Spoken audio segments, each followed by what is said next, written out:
Well, good morning. Before I even give you the title for today's talk and read the blurb, let me just make a short announcement for those that live in the Melbourne, Australia area. This morning, which it's already morning here in Melbourne, Australia, and this morning in Melbourne, Australia, at the Unity of Melbourne, in which Reverend William Livingston is the pastor, I will be giving a short talk on Mother's Day about my two mothers, Dr. Mary Horgan and, of course, my birth mother. That's located at 4 Renown Street in the Burwood section of Melbourne. For those who want to check it out, it's 4 Renown Street, Burwood in Melbourne. The talk this morning, the title anyway, is We Talked a Lot About Swiss Indo. As you might expect, when people who were involved in the same group get together, it doesn't take long to begin reviewing the common ground. Please bear in mind that Peter and John both played key roles in the Swiss Indo group, and all of us now feel it was a scam. We also talked about others who remain in that group. For myself, I have long gotten involved with people who promised a better world. Most of these have either been a deception or were simply used by controllers, the elite, to sidetrack and disappoint well-meaning people. I know that I have been disappointed more than once, as I have long wanted to see the transformation of our world into one where truth, justice, and love can become the human experience, as contrasted with the messed up world of lies and disappointment in which we have lived all of our lives. Indeed, when you get four people together, and at times it was actually, uh, at least one other person that was involved, but was not with us all the time, lives next door uh, to my friend John, and we joined them at their home, and they were at, the mother was actually here last evening before we went out to eat, and she joined us for a little while in conversation.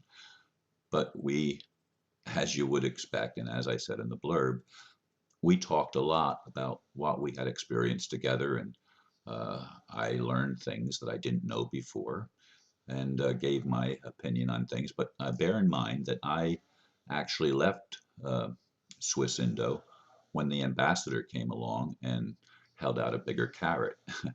Like Swiss Indo, nothing that was ever delivered uh, with that or with any of the other groups that I've been involved with that have tried to make an impact on the world in which we live and give humanity hope that we could finally have a level of justice, that truth and love and the good elements of life could be experienced, as opposed to all the negative things that we've had to experience in this process of evolution, which to me sometimes seems sick, but maybe someday I will see the benefits of exploring the contrast. And that's, I guess, the best way that I can say it is we have lived in a world where contrast uh,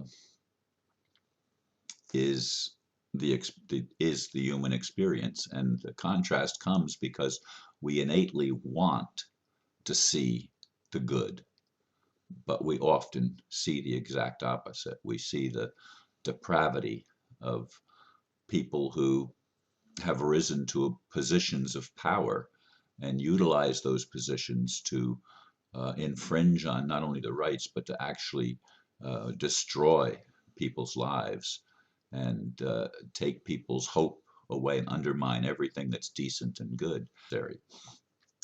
But we did, as I said, rehash a lot of the experience that we had together and shared together in Swiss Indo, which was quite a while. And unlike Peter and John and many others, I didn't make the trip to to Indonesia to meet Mr. Sugi, Mr. Sino, or whatever name he goes by now.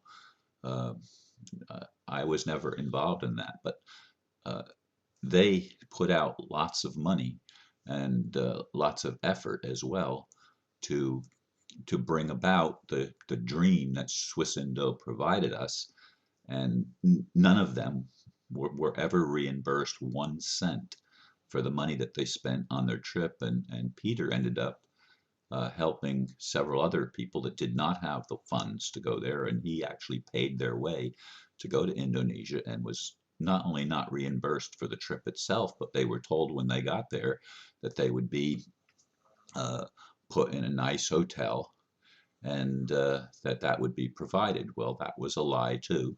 When they ended up there, they ended up in a third-rate hotel, a flea bag hotel, and they ended up having to pay their own way for the motel. Nothing was provided by Mr. Sugi or by the Swiss Indo people. It was a total fraud, a total scam, and we all know people who we worked with before that are still involved in that scam. So I'd like to ask that those of you that are so inclined would pray, not only for these people that are still entrapped in this, but that all of the people who want to see a better world will ultimately be granted their dream, their desire, their wish, their prayers being answered to actually see the kingdom of heaven begin to manifest on earth, and the wrongs that have been long plaguing the human experience would be coming to an end. They're not going to end in the snap of a finger. They're not going to end overnight. But we need to come to a place where we can experience the other side, not the dark side, but the light side of the whole process of living in a physical body. We are not separate, even though our bodies are separate and appear separate. We are interconnected in ways that we cannot even imagine. And because we are connected, ultimately our destiny is to come home to the realization that that connection exists, and that we were born to be free, that we were born to experience the good. But for some reason, we have had to experience the opposite of what our hearts and souls and spirits long for.